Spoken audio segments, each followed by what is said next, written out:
Good afternoon, everyone. In this lecture, applications of satellite data for the study of extreme rainfall events will be covered. To start with, let us see how do we define the extreme event or extreme weather. So, extreme event or extreme weather includes the following. Number one is the unusual, severe, or unseasonal weather, or the weather conditions at the extremes of the historical distribution. The most commonly used definition of extreme weather is based on an event's climatological distribution. Extreme weather occurs only 5% or less of the time. According to climate scientists and meteorological researchers, extreme weather events have been rare, or in other words, extreme events are the rarest events. We can define different categories within the extreme rainfall events. We can have the category like heavy rainfall events, very heavy rainfall events, extremely heavy rainfall events. So extremely heavy rainfall events are also denoted as cloudburst, which is an extreme amount of precipitation, sometimes with hail and thunder, which lasts no longer than few minutes, but is capable of creating flood-like conditions. According to India Meteorological Department, rainfall rate equal or greater than 100 mm per hour may be considered as cloudburst. Usually small areas anywhere between 20 to 40 square kilometers are affected. So this is such a fine scale event which happened within fraction of minutes. These are manifestation of strong convective currents that lifts the moist air to form cumulonimbus cloud, and these clouds sheds water with ferocity over a limited location. So there is no established standard definition to define an extreme rainfall event. Hence, many researchers have come up with objective definitions based on the statistical distribution of rainfall at a particular place. IPCC recognizes an extreme weather event as an event that is rare within its statistical reference distribution at a particular place, usually as rare as or rarer than the 90th percentile. So 10% of the event happening over a location may come under the category of extreme rainfall events. Francis and Gardgill in 2006 defined a threshold of the order of 15 to 20 centimeter per day as a threshold for extreme rainfall events over the Indian West Coast. Goswami et al. In 2006 and Rajivan in 2008 defined 100 mm per day and 150 mm per day rainfall as a heavy and very heavy rainfall over the Indian region. Thereafter, Goswami and Ramesh in 2007 used a 250 mm per day threshold for the study of extreme rainfall events. In 2011, Guthakurta proposed, based on the rain gauge measurements, that rainfall greater than 244.5 mm per day may be considered as very heavy rainfall event under the category of extreme rainfall events. And Nandargindhar in 2012 defined greater than 200 mm per day as heavy rainfall for their study on the northwest Himalayan region. So as we have seen in the previous few points, that depending upon the geographical location, the threshold may vary from place to place. So if you keep one threshold for Uttarakhand region, that threshold may not be applicable for the extreme rainfall events over the Madhya Pradesh. So the most commonly used definition is the high quantiles of the distribution of precipitation. That is like 99th percentile, 99.5th percentile, or 99.7th percentile. So this study was done by Bharati and Singh in 2015 and Bharati et al. In 2016. As per the World Meteorological Organization, there are few more indices that can be used to define the extreme rainfall events. So these indices are RX 1 day, that is maximum 1 day precipitation, or maximum 5 day precipitation, or precipitation due to very wet days, that is greater than the 95th percentile of the distribution, or the precipitation due to very wet days, that is greater than 99th percentile. And these thresholds may be used for the study of the extreme rainfall events.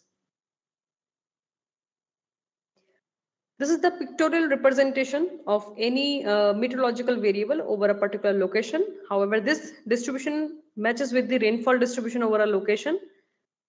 And the x-axis shows the number of the range of the variable, and the units are shown like degree centigrade, millimeter per day. So this could be temperature, millimeter per day could be rainfall, millimeter could be rainfall, meter per second is for the wind speed, and we can have the number of its events on the y-axis or the frequency. So take any variable since we are covering the extreme rainfall events. So let us consider that we have the rainfall and we are plotting the distribution of the rainfall on this axis. So x-axis is denoting the range of the rainfall and on the y-axis we have number of events. So as you can see in this graph that as we go towards the right side or the range increases with the increasing x-axis. So we have lesser number of events. So these are the events which lie towards the tail of the distribution are the extreme rainfall events. So statistically we can define the percentiles. So you can consider this blue dashed line as a threshold for the extreme rainfall that may be corresponding to the 95th percentile. So to the left side of this blue dashed line are the 95% of the events, but only 5% of the events are lying to the right side of this threshold. So these 5% of the events may be considered as extreme rainfall events over a location. So almost every year, several parts of Northwest Himalayan region experience heavy rainfall or the cloudburst event and the associated hazards. Cloudburst incidence over many parts of the Himalayas often goes unnoticed due to the absence of meteorological observatories. So there are various hazards which are triggered by the cloudburst event in the Northwest Himalayan region like debris flow, flash floods, mass movements, and the landslides. Now the question is why are the hilly areas are more prone to cloudburst events? So the topographical conditions like steep hills favor the formation of clouds through the mechanical uplifting. Orographic rainfall is anticipated as the key reason for cloudbursts in mountains as orography influences the formation and movement of localized deep convective system.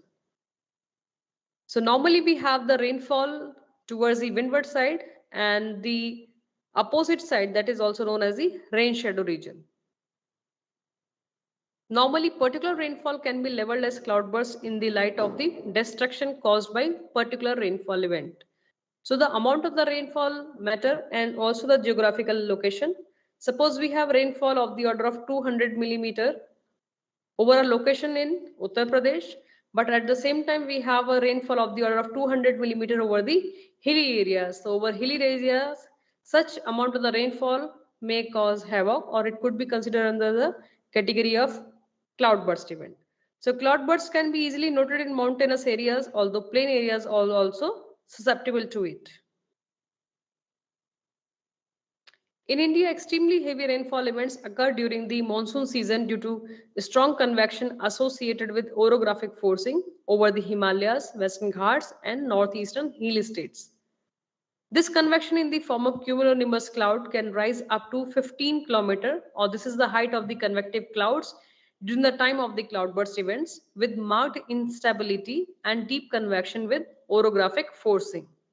Thermodynamic and orographic forcing act together in the formation of extreme cloudburst event. Now the adverse impacts of heavy rainfall events.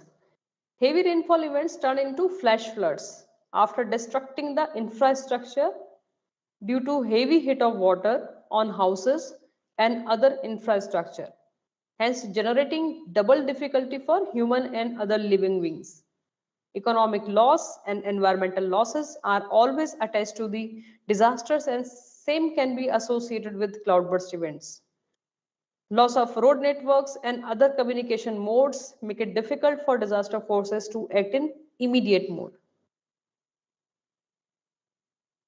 Now the question is how do we study the extreme rainfall events, because these events happen over a very small spatial scale in a fraction of minutes. So therefore we require a network which is having a very fine spatial and temporal resolution. So in this case, we have satellite data sets which provide us significantly expanded spatial coverage over land and oceans. Because if we use only the ground-based network, the ground-based network is scarcely covered in the Himalayan region or over the remote regions. There are several locations which are inaccessible. So suppose cloudburst event happen over those locations, we may not get any information through the ground-based network. So in this case, we have to rely upon the satellite data sets. With satellite data sets, there is no issue of the beam blocking because we look from the space towards the Earth surface. There is a less need for calibration, often using only one instrument. The example is the GOES satellite. So we require only one calibration device on board on the satellite, and that can be used for calibrating the satellite signal. And the satellite dataset supplements ground-based radar and rain gauge estimates. Now there are various applications of the satellite datasets for the study of extreme rainfall events. So we can study the spatial temporal characteristics of the rainfall using the satellite-based dataset because we get very fine resolution in space and time both. We can study the diurnal variation of rainfall because there are various satellite products which provide us the rainfall dataset at every 3 hours or at every 30 minutes. Long-term variability and trends can also be studied if the satellite datasets are available over a long-term time period. The example is TRMM. From TRMM, we get the satellite datasets starting from 1998 onwards. Satellite datasets are also used in the numerical weather prediction models to provide the forecast. Satellite datasets are also important to modify the initial conditions. So the satellite datasets are assimilated in the numerical weather prediction to improve the initial conditions so that we can have a better forecast. Satellite datasets can also be used for the nowcasting of extreme rainfall events. Here is a list of the main satellites which are used for the extreme rainfall events analysis. We can get the rainfall product from such satellite sensors like infrared sensors which are on board GOES 11 and 12, Kalpana 1, INSAT 3D, INSAT 3DR. GOES 11 and 12 are the US satellite. INSAT 3D, 3DR and Kalpana are Indian geostationary satellites launched by ISRO. There are various microwave sensors also which can be used to estimate the precipitation. So the examples are DMSP SSMI, NOAA AMSU A, NOAA AMSU B, Aqua AMSRE sensor, TRMM TMI sensor, GPM GPI sensor. Then there are satellite radar also which are on board the satellites like TRMM and GPM. So TRM carries a radar that is known as precipitation radar, and we have GPM DPR. This is the dual frequency precipitation radar on board GPM satellite, Global Precipitation Mission satellite. So here is a list of the various rainfall products which are available from various satellites. So there are various products like they are the merged product as well as the direct satellite products. So start with the GPCP. This is the product where the various inputs from the satellites are used like GPI, OPI, SSMI emissions, etc. are used for this product. This GPCP product is available at 2.5 degree resolution and the frequency is monthly. The coverage is global and the dataset is available from 1979 to present. So as you can see the resolution is quite coarser, so it may not be applicable for the study of extreme rainfall events. Then we have GPCB 1DD. This product is available at 1 degree. It is available at daily scale. Global is the coverage. It is available from 1996 onwards. And the data sources which it uses are the SSMI, TMPI, TOVS. We have other product also from GPCP. So the resolution is 2.5 degree. This is the average of 5 days daily rainfall. Coverage is global. It's available from 79 to 2014. And the data sources are SSMI, GPI, MSU, and OPI. Then we have another product is CMAP. And the resolution is about 2.5 degree, frequency monthly, global is the coverage. And it is available from 2006 to present. We have TRM 3B43. This is also the monthly data set. Resolution is 2.5 degree, 0.25 degree, that is about 25 kilometer. The coverage is from 50 south to 50 north.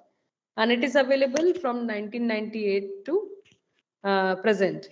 And the data sources are TMI, TRMM, SSMI, AMSRE, MSUABE, MHS, and GeoIR data. We have another product that is TRMM3B42.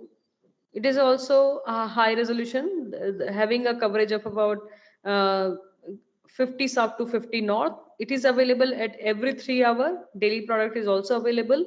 The special resolution is about 25 kilometer, and the inputs are TMI, that is the microwave sensor on board TRMM. Then we have input from SSMI, AMSRE, AMSUB, MHS, and GeoIR. Then we have GS map. This is again a very high resolution product, having a resolution about 10 kilometer. Data set is available at every 1 hour. Coverage is about 60 south to 60 north, and it is available for 2002 to 2012. So like TRM3B42 is having a resolution about 25 kilometer, and GS map is providing a very high resolution like 10 kilometer. Likewise, we have Persian CCS. The resolution is about 4 kilometer, and frequency is about 30 meter, 3 hour, and 6 hour. This is available 2003 till today. Then there is a Persian CDR product. It is available from 1983 onwards, and the resolution is about 25 kilometer.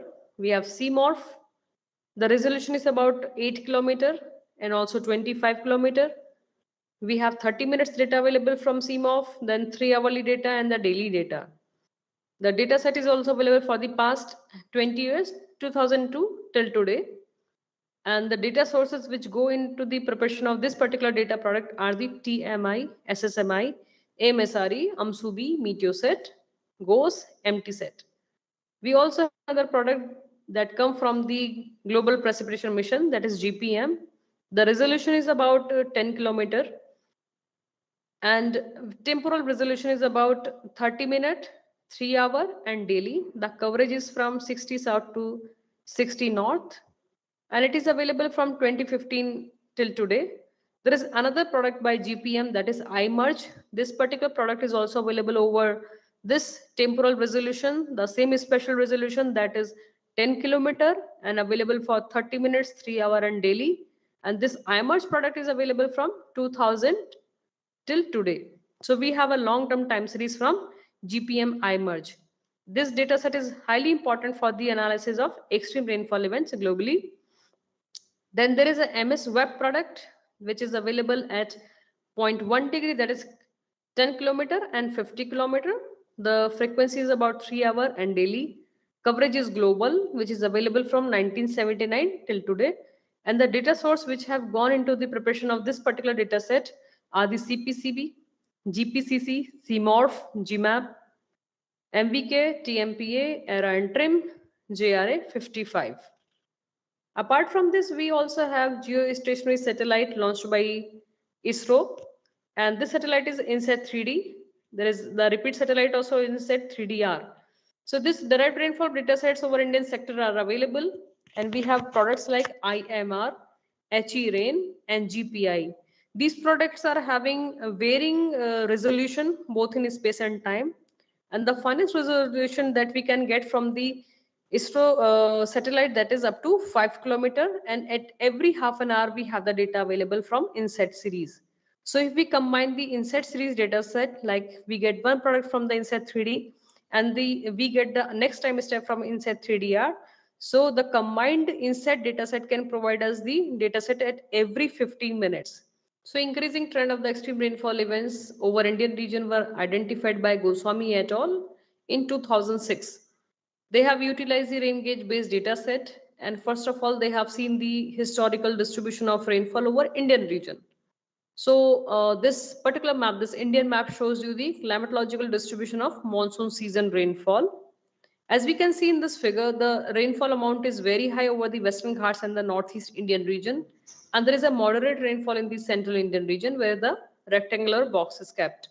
So within this box, the rainfall amount is moderate of the order of 6 to 8 millimeter per day. But whereas we have the Western Ghats and the Northeast Indian region, where the amount of the rainfall is very high, even on the climatological scale. So if we just look at the rainfall trend over Indian region over the past 50 years or so, the amount of the rainfall is not showing any change. This is basically the mean during the monsoon season. And if we plot the trend, that trend is more or less stable. It is a slightly decreasing trend, but that is not significant. So if we compare this trend in the mean monsoon rainfall with the standard deviation of the monsoon season rainfall, we notice that the standard deviation of the rainfall is showing a statistically increasing trend. So this statistically increasing trend in the standard deviation suggests us that the pattern of the rainfall is changing in such a way that the mean remains same but variability is so high and that is increasing with the year. So this may happen in one case, like if we have a spell of various break during the monsoon and at the same time we have extremely heavy rainfall. So if we take the mean of such kind of the data sets, we may end up getting no trend over the years. But since the variability is increasing, we have the extremes of both sides, like we have several breaks and at the same time we have very high amount of the rainfall. And if we take the standard deviation of such kind of data set, we get very high standard deviation. So that is happening over the years. So they tried to explain the stable trend in the mean monsoon rainfall by considering the two different categories of the rainfall. And they suggested that the moderate rainfall, which is in the category of 5 to 100 millimeter per day, shows a decreasing trend over the years. At the same time, the high amount of rainfall, which is in the category of greater than or equal to 100 millimeter per day, the trend is statistically increasing. So these two trends, which is one is the increasing trend, the other one is a decreasing trend, they offset each other, and ultimately we end up getting a stable mean monsoon rainfall trend over the central Indian region. So likewise, if we just look at the long-term data set from the satellite over the northwest Himalayan region, we have noted that if we go towards the higher rainfall intensity, the amount of the rainfall events decreases. So there are three different thresholds shown in this figure. So first threshold, that is the red dashed line, is for the 98th percentile. This could be considered the heavy rainfall events. Then we have a threshold for 99th percentile, that could be considered as the very heavy rainfall events. Then we have a threshold corresponding to 99.99 percentile. So this can be considered as the threshold for the extremely heavy rainfall events or the cloudburst event. So as we see, the rainfall is highly variable quantity in space. So if we consider these percentiles, NWH region, the Northwest Himalayan region as a whole, we get different numbers if we go state-wise. So like 98th percentile is about 36 millimeter per day for the entire NWH region, because we have the Ladakh region also in this, and Ladakh is a cold desert, amount of the rainfall is very less.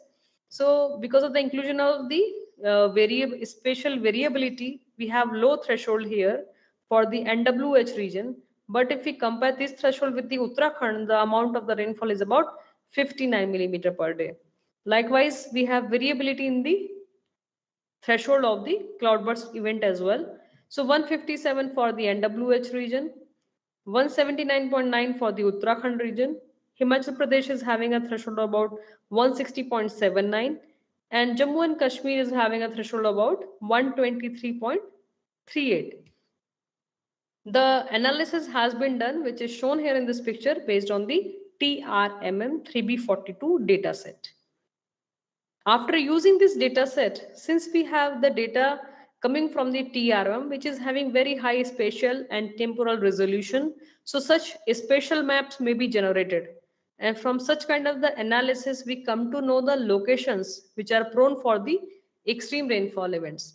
So for the three different percentile categories, like the heavy rainfall, very heavy rainfall, and the extremely heavy rainfall, we have these three maps, A, B, and C. In the A map, you would see the locations which are prone to have a rainfall, or the number of rainfall events, basically the frequency of those rainfall events, which is between 98 to 99 percentile. And you have maximum number of the events happening in the Uttarakhand region, followed by the Himachal Pradesh, and then the Jammu Kashmir and Ladakh region. Likewise, in the B figure, we have the frequency of the events or the number of events happening between 99 to 99.99 percentile over the northwest Himalayan region. So the red color is the color having the more number of events. So from such kind of the analysis, we come to know the locations prone for the events which are happening in the range of 99 to 99.99 percentile.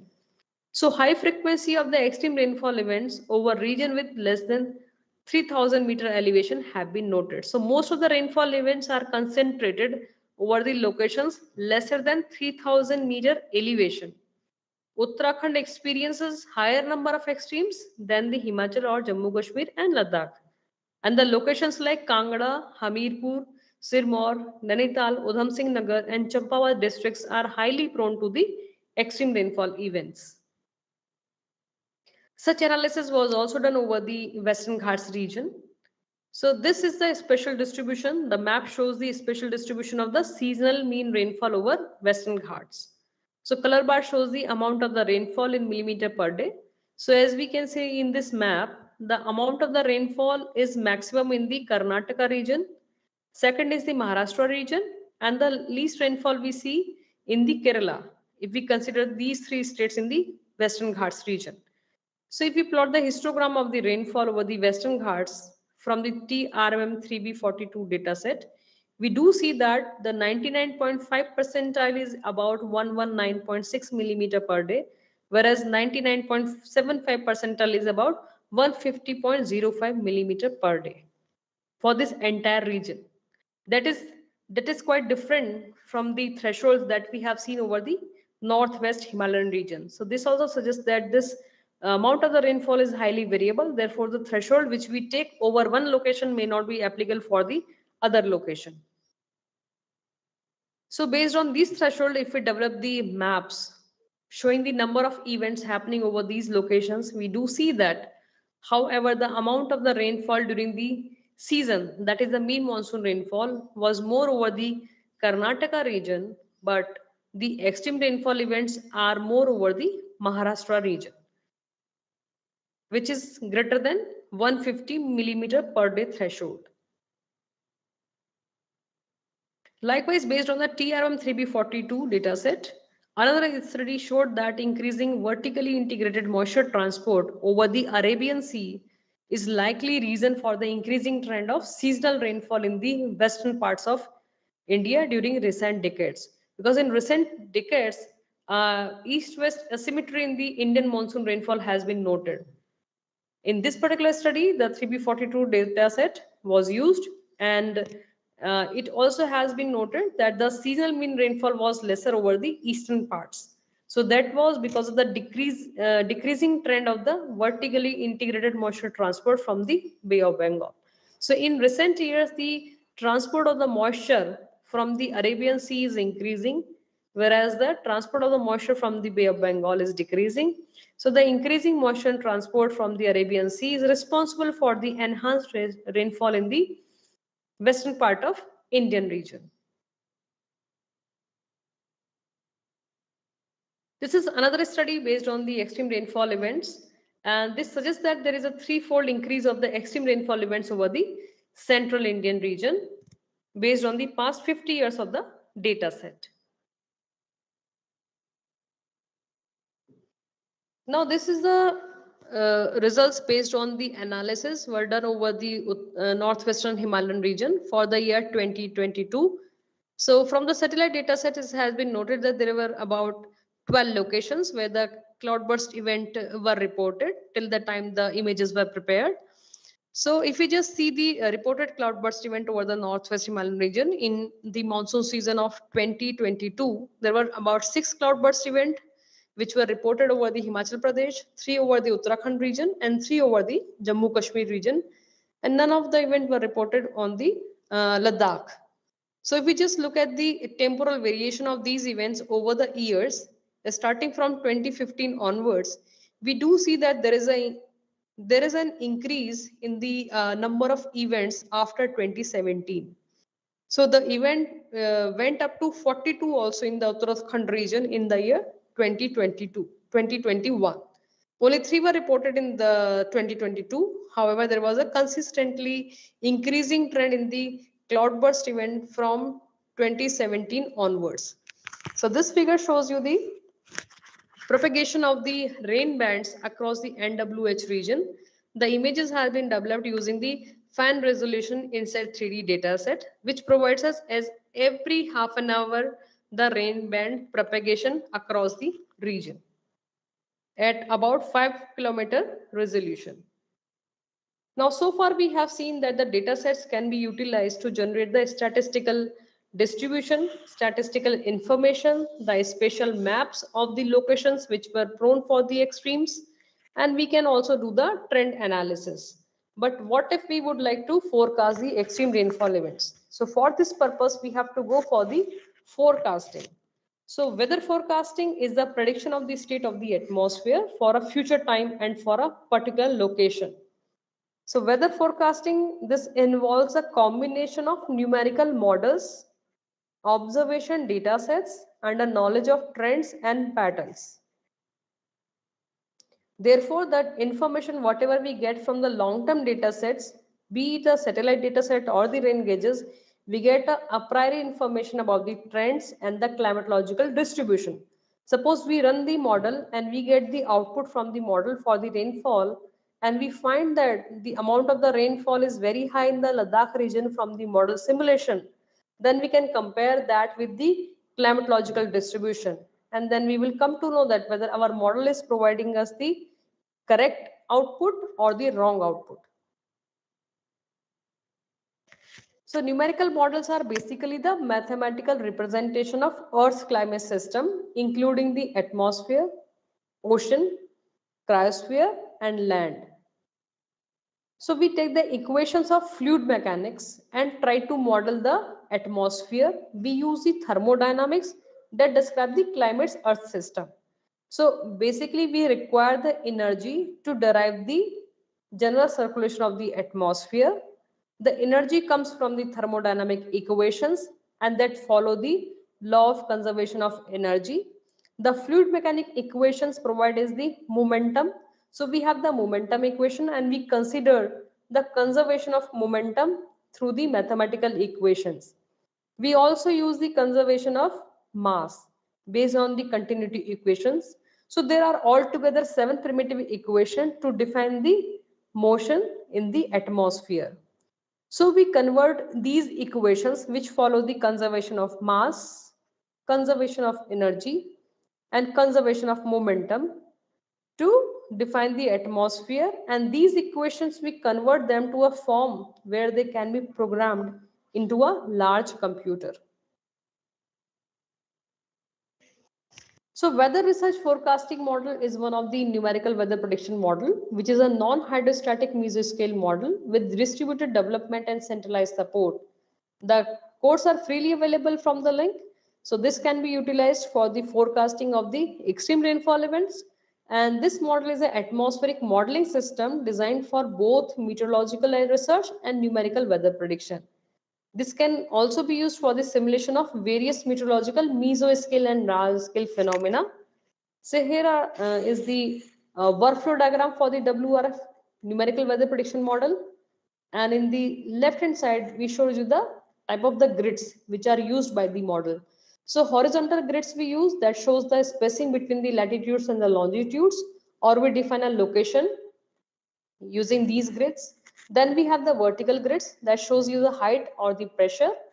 And there are various physical processes which are embedded in the model through the physics parameterization. So the model actually considered various processes like the formation of the clouds, snow, cloud formation and the rainfall, then momentum transport, transport of the energy from the mixed layer of the ocean to the atmosphere, transportation of the energy in the horizontal direction through the advection, then the transport of the water or the moisture from ocean to the atmosphere via evaporation, then the solar radiation, the downward radiation, and also the terrestrial radiation. So all these are coupled together and they form the entire modeling system which is used for the weather forecast. So WRF workflow diagram shows us that we require a various kind of the inputs to run the model.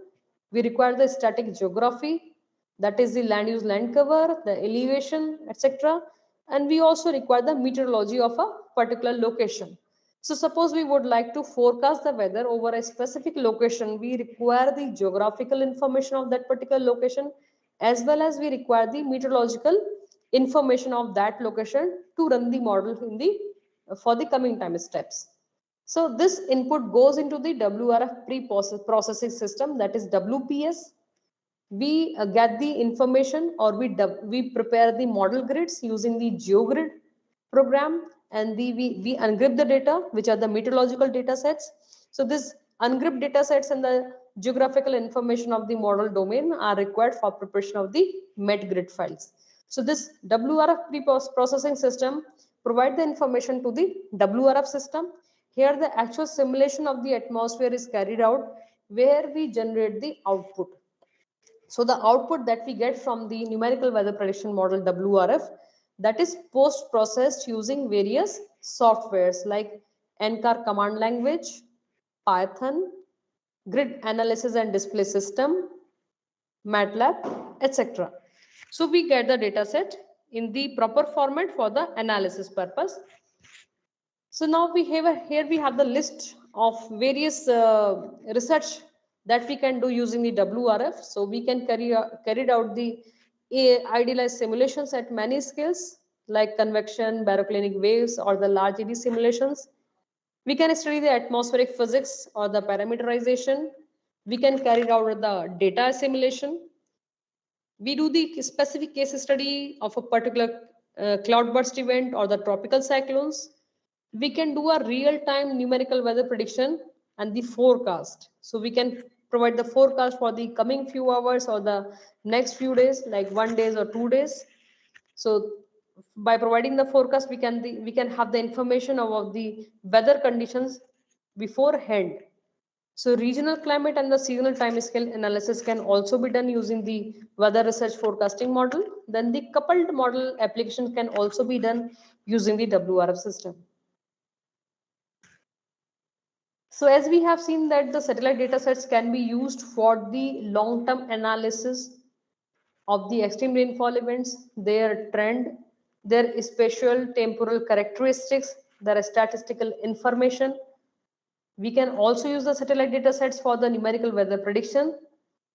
The third is the satellite data sets can also be used for the improved weather prediction. So satellite data sets can be assimilated in the numerical weather prediction model to get the improved initial conditions. So Buddha-Coty et al. Carried out this work, and they had used the 3D bar data assimilation technique for the simulation of one of the heavy rainfall event that was reported over the Kotdwara region in the northwest Himalaya on 4th of August 2017. From this study, it was noted that the assimilation experiment significantly improved the accuracy of the initial field. So initial field, that is the initial conditions which are crucial to provide you the better output from the numerical weather prediction model. So it has also been noted from this study that data assimilation experiment carried out with the satellite data set was having the highest prediction accuracy, followed by the other input data or the other observational data set that could be the conventional data sets. So this was noted, the comparison was done after doing this experiment with the observational data set, and after that comparison it was noted that the satellite incorporation in the model via the 3D bar assimilation technique, we find that there is an improved prediction of the extreme rainfall events over the Kotdwara region. After this comes the another application of the satellite data set, that is the nowcasting of the extreme rainfall events. So satellite data sets we do use for the nowcast as well. And nowcasting is a technique for a very short range forecasting that maps the current weather, then uses an estimate of its speed and direction of movement to forecast the weather over a very short period ahead, like of the order of 2 to 4 hours, assuming the weather will not move without significant changes. So history of nowcasting is this. Nowcasting is a very old technique. Admiral Fitzroy first produced the forecast at the Met Office in 1860s, and he did it by collecting reports of the storms from around the coast. And then he shared these reports with the coastal ports that may be downwind, so that they knew there was bad weather coming. So this was a simple form of nowcasting. The term nowcasting was actually coined in the 1980s by Met Office Professor Keith Browning to describe the process of extrapolating a sequence of radar images to produce a very short range rainfall forecast. So this short range rainfall forecast is basically the nowcast, or the model for the nowcast of extreme orographic rain, NETRA, has also been developed by Space Application Center, ISRO, Ahmedabad. And this forecast is available on the MOSDEC. MOSDEC is basically the data archival system which is being maintained by Space Application Center. So this study was also carried out for the satellite-based nowcasting of extreme events over the Western Himalaya. And this study shows that based on the satellite data sets, that cloud development and their relationship with their topography by means of the satellite, and there is a significant relationship between these two parameters. And the result shows that the Western Himalaya region is mostly covered by low medium level clouds and governed by the warm rain processes. Based on the satellite data sets, they also showed that in comparison to cloud top temperature, cloud top cooling rate is a good indicator for extreme rain producing events over this region. This is also one of such a study where we can use the applications of the near real-time satellite data sets to monitor or the analysis the extreme rainfall events. So in the top figure, the drop in the outgoing long wave radiation has been shown for one particular event in the August 2019. The data set which has been used here is the INSAT 3DR data. The parameters that we have used were the OLR, that is the outgoing long wave radiation, which is nothing but the proxy for the rainfall. So OLR shows us the presence of the clouds, which is a proxy for rainfall. We also are using here brightness, temperature, and the rainfall. So if we combine these three information, we can see the locations where we have a sharp drop in the OLR, means the presence of the clouds, and the sharp drop in the brightness, temperature, means the towering cloud, means the heighted clouds, that is related with the amount of the rainfall over that particular location. So if we use this high resolution INSAT data set, we find the propagation of these anomalies in the OLR and the anomalies in the BT, that is moving across the study region, and the regions where we see the maximum drop are also co-located with the regions of heavy rainfall events. So such kind of the information can be utilized for the nowcasting of the extreme rainfall events. In this time series, the relationship has been depicted.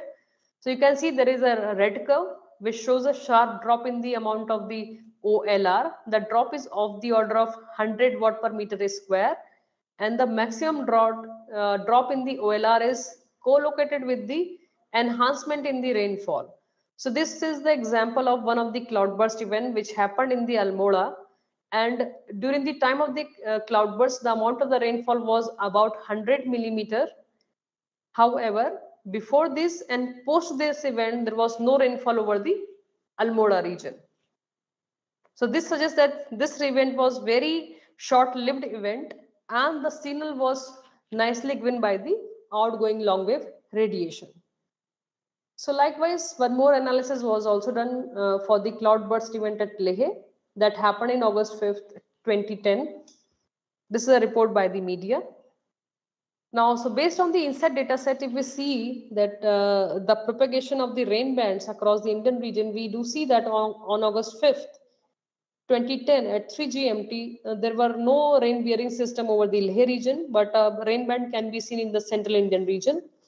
After 3 hours from this event, we can see that there is a rain band appearing over the Tibet region, and the rain band is basically expanding over the central Indian region as well. Thereafter, we see a northwest propagation of these rain bands. So rain bands from the Tibet region are moving towards the northwest India and entering into the Indian region. These rain bands further dissipated, and we can see further propagation towards the Indian region. We can see here that the intensity enhanced here in the rain bands, and now we have a concentrated patch of the rain bands which is entering into the Indian region, and these rain bands are having a direction of northwest. So this northwest propagating rain band further entered into the Indian region. It crosses the Ladakh region that moves further, and this is the time of the cloudburst event. So you can see that the very high concentrated rain band is sitting over the Leh region, and at 21 GMT, this is the reported time of the cloudburst event over the Leh region. After this event, the band further moves towards the northwest direction. It left the Leh region, and 3 hours from this, we can see that the clouds are totally dissipated from the Indian region. There is no rain band which is having the significant amount of the rainfall, but that particular band had entered into the Pakistan region. So this propagation of the rain bands were nicely captured by the INSAT dataset. So propagation and its transportation and further its movement towards the Leh region were nicely captured by the INSAT dataset for this particular event. So likewise, the satellite datasets can be utilized for various applications for the extreme rainfall events, like we can do the spatial temporal variability analysis, we can understand their characteristics, we can find out the locations based on the long-term data sets, and these locations we can see that these locations are prone for the extremely heavy rainfall events. So if we want to give a climatological forecasting, so that is known as the prediction based on the climatological data set, we can at least suggest some locations which are prone for the extremes. Likewise, we can find out the statistics of these events, we can find out the trends, whether these extreme rainfall are increasing over the years or not, whether the threshold of the extreme rainfall events are increasing over the years or not, or various locations. And if we want to forecast these events, we can go for the modeling system. We can use the WRF model for provide the forecast of the extreme rainfall events. And if we would like to have a better forecast, we can improve our initial condition by assimilating the satellite data sets into the model. And there is another application, that is the nowcast. So nowcasting of the extreme rainfall events can also be done using the satellite data sets. So this is the Weather Information Service and Decision Support for Oceanography and Meteorology. This is the portal which is being maintained by ISRO. This is the Meteorological Oceanography Satellite Data Archival Center, SAC ISRO. So this particular website is known as MOSDAC, MOSDAC. You people may also register yourself on this particular website and create your account. So for the Indian region, you can get the data set from this particular archival data center. So here I conclude this lecture. Thank you.